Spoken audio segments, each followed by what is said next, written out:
Hi, so welcome back to Real Auto Reports. We are here in the 2014 Infiniti Q60S all-wheel drive, and this is the real video, the real review that we're going to give you on this car. So I'm here in the driver's seat, about ready to throw it in reverse here and take off. So let's see what this car has to offer.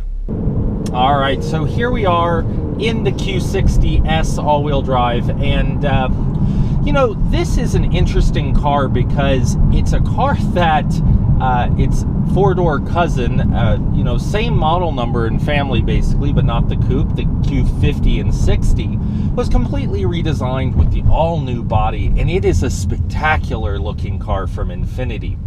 But something is very odd about Infiniti over the years. It's a car brand that has some really cool features of it, but yet they seem to not pull things through quite as consistently or as seamlessly as some of the other car brands. Like, we've seen a lot of car brands change their numbers and change their figures. In fact, very soon here we're going to see the new 4 Series from BMW, and they're a car company that has just done a major shift in their numbers too, from the 1 to the 2, making the 3 and 4 Series different now, so that you have a new 4 Series, which is the coupe version of what used to be the 3 Series coupe.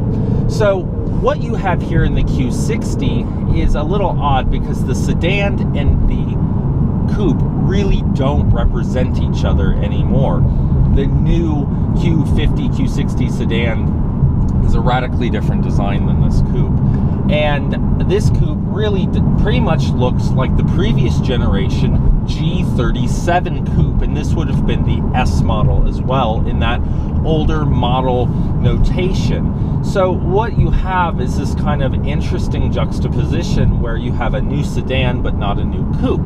So for 2014, what does that really mean to the consumer? And what that means is that this is basically going to be a different number, but pretty much a similar car to the previous generation. So you have the 3.7 liter V6 engine, as we talked about in our real first impressions, 330 horsepower, 270 foot-pounds of torque. You're going to get that 18 miles per gallon in the city, 25 out on the highway, and a 20-mile combined. Now, we're seeing a little bit better than that in a combined rating because we did do a little bit more highway driving than we did in town. So over almost 400 miles here, we've been seeing, well, if we check the computer here, 22.8. It was 23 yesterday when I pulled in the drive, so you know, the startup always seems to creep those numbers down when we're in town again here. And so what I have to say about this Q60 is that you're basically buying a 4-year-old car or more, and if you look at it that way. It has high intensity discharge headlights. We have the S package, so we have the excellent suspension. This has a crisp and aggressive gearbox, a nice sound when you get on it. You've got that nice kind of rumble when it's running outside. It rumbles as well. You know, the gauges are electroluminescent. They're pretty. They have blue details in the middle, but you have a monochrome center display where your trip computer and your drive modes are, like when you go into drive sport for the sport mode. So, and then of course you have the standard. This has been true since well before 09, this dial for the navigation as well as the touchscreen. Now what you can see here is that I'm driving comfortably in a position here. Notice that the headroom, I have this seat all the way down and can barely get my hand above my head, and I can barely reach the touchscreen. And a lot of the manufacturers have gone to a non-touch screen or a dial somewhere a little bit more reachable. This is still in the coupe. In a lot of the other cars, this isn't as bad, but in the coupe, this is still a reach for me, and it's not comfortable while I'm driving. Now, I didn't have that problem, and I don't remember that being as much an issue in the seating position I had in our 2009 Nissan Maxima that I used to personally own. So I think it's just that we've been driving so many cars now that have a different methodology that this seems a little odd to us now. We'll talk about some more of these features coming up next, like what we think they should be looking at in the future and what you should be considering if you're looking at some of the competition. All right, so some other things that we noticed about this vehicle. Now, I talked about the reach, I talked about the seating position. From a driving perspective, this vehicle drives wonderfully with this S package. It's got bigger brakes, it's 19-inch rims. Now, I'm not sure how good those are for road and handling, but it definitely has them.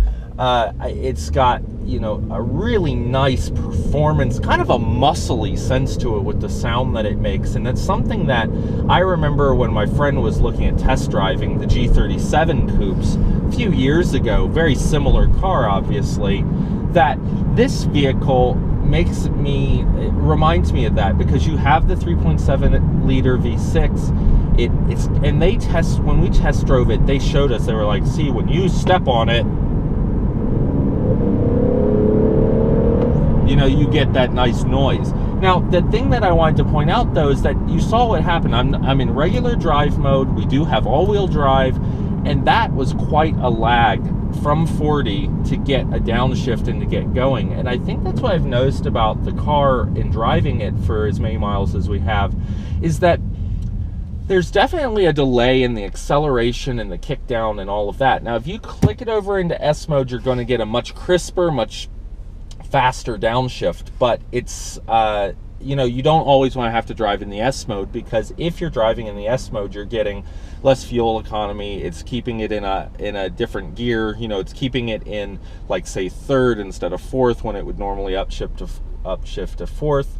And that's the other thing, is if you have it in S mode, you can go into fully manual mode with the paddle shifters that we have here, or the shift up and down on the actual shifter. Now, this has a 7-speed automatic, which is, you know, I don't think anything all that new to Infiniti. But see, here we are at 40 again, and if I just punch it in S mode, you can see it downshifts a little faster, but it's still not great, but it's holding the gear now, so that if I want to get on it again, but there is definitely a lag between when I put my foot on the floor and when the car's reacting.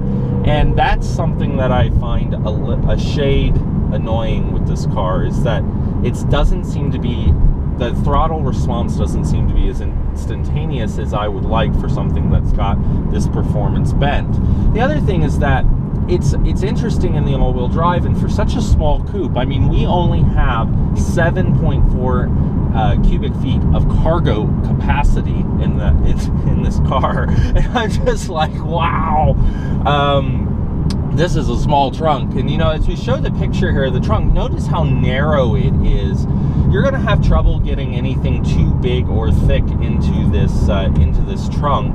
And so that's another consideration for those of you who are using this car on a daily basis. It's deep, and it will hold stuff, and I think the opening is significantly better than other coupes like the Chevrolet Camaro, which I remember when I first tested the Chevrolet Camaro, I was actually looking at one to purchase as well, and I couldn't even get my laptop bag into the trunk because it was too wide to slide down in and then go under the lip because of the rake of the vehicle.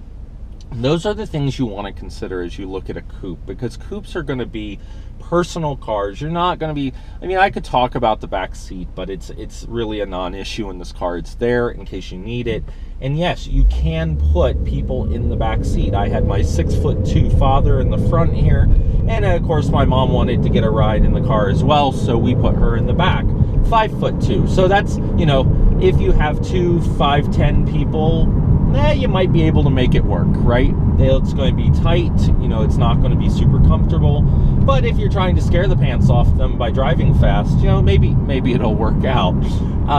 But you can use the vehicle. Now, I talked about in the real first impressions, and this continued to be an issue as we drove the car more and more, is that the way these seats are, they're big, they're pretty significant seats, they're heavily bolstered, and I find them a little too narrow for everyday comfort for my size. And for anyone who's larger than me, you know, people like, I think of the people I knew who played football, you know, I have friends that are just, you know, tall dudes, you know, like 6'4", 6'6". I can't imagine them in this car comfortably, which is different. At least it has been different from other coupes that are out on the market. Now the seat does slide back pretty good, so you have good leg room, but that doesn't seem to be the issue. The issue seems to be the the height in the car and what you're able to work with in terms of the width of the body of the seat. But because the seats are fairly sizable in overall just capacity, like how big they are in the car, when you fold them forward, they get stuck. So you have to do it, with the power to fold it forward this way with the switch here on the left side of the passenger seat that I can reach. And then they have to flip the switch over the shoulder here to put the seat forward. Well, once you do all that, you can't pull it back because it gets stuck under the windshield lip because it is such a tight design. And it's also just time consuming to get into the back seat of this car. So it's also hard to get stuff in and out of the back seat. Like a lot of times I just put my laptop bag in the back seat because why throw it in the trunk if I'm just gonna throw the bag here in the back, but I can't fold the seats easily to do so. And so those are some of the things that I've noticed in using the car that you want to consider. The all-wheel drive in these cars is pretty good. I mean, Infiniti's known for their dynamic driving experience, so I don't think you're going to have any issues with that. What you're going to want to consider, though, is that this is a rear-biased car, so you're going to get that, kind of aggressive driving impression. It's going to give you that real sports car driving impression, not a front-wheel driving impression, and it will go pretty much 100% to the rear wheels in normal conditions. Now, in the S that we have here, and in Colorado, this is a problem. We have inclement weather. Like, it can be like sunny like it is right now, and in a couple hours we could have an inch of snow. It's that variable here. And when you're driving your car to work every day, or driving it around, to pick up your kids, or whatever you may be doing in your daily life, this has sports tires on it standard. And what I'll tell you is that if you get a decent amount of snow, no amount of all-wheel drive is going to save your bacon, because the tires just won't be able to get grip. So if you're looking at one of these Q60S's with the all-wheel drive in inclement climates where you get actual ice and snow, you're probably going to want to look at another wheel and tire package. And that's just the realities of owning a sports car. I know people got real used to it in the East Coast and in the North over the years, where they just, at certain parts of the year, they switch out to their wheel and tire package for the winter. So that's definitely a consideration. And then the all-wheel drive will really be an asset too. All right, we've talked about the living. Yes, it's a sport coupe. It has a small trunk. It's not built for people in the back seat, really, but it drives impeccably and it has a lot of power. But you talked about all this lag that it has. Well, yes, in daily driving, it does have some tuning for efficiency. And so what I want to point out is that this is meant to be, you can get a 6-speed manual in this car. If you were to get a 6-speed manual, you would have a very, very, very different driving impression of this car, because you would have that kind of Genesis Coupe feel that we had when we saw the Genesis Coupe track. And you can see that review out on our YouTube channel. And that's what I would compare this car to, because you can get the same kind of luxuries in the Genesis Coupe. It also, if you wanted to go more family oriented with this vehicle, you could compare it to something like the Z370, and that's going to be a pretty tight car inside as well. I mean, smaller than this, I would say, because of its nature. But so here we are, and just bear with us as we turn around here. You're going to see a little bit of sun glare there, and here we go. So what I wanted to show you is that I showed you the lag before from drive, and drive sport even. Now if I put this in manual mode, we're in 1, and I get on it,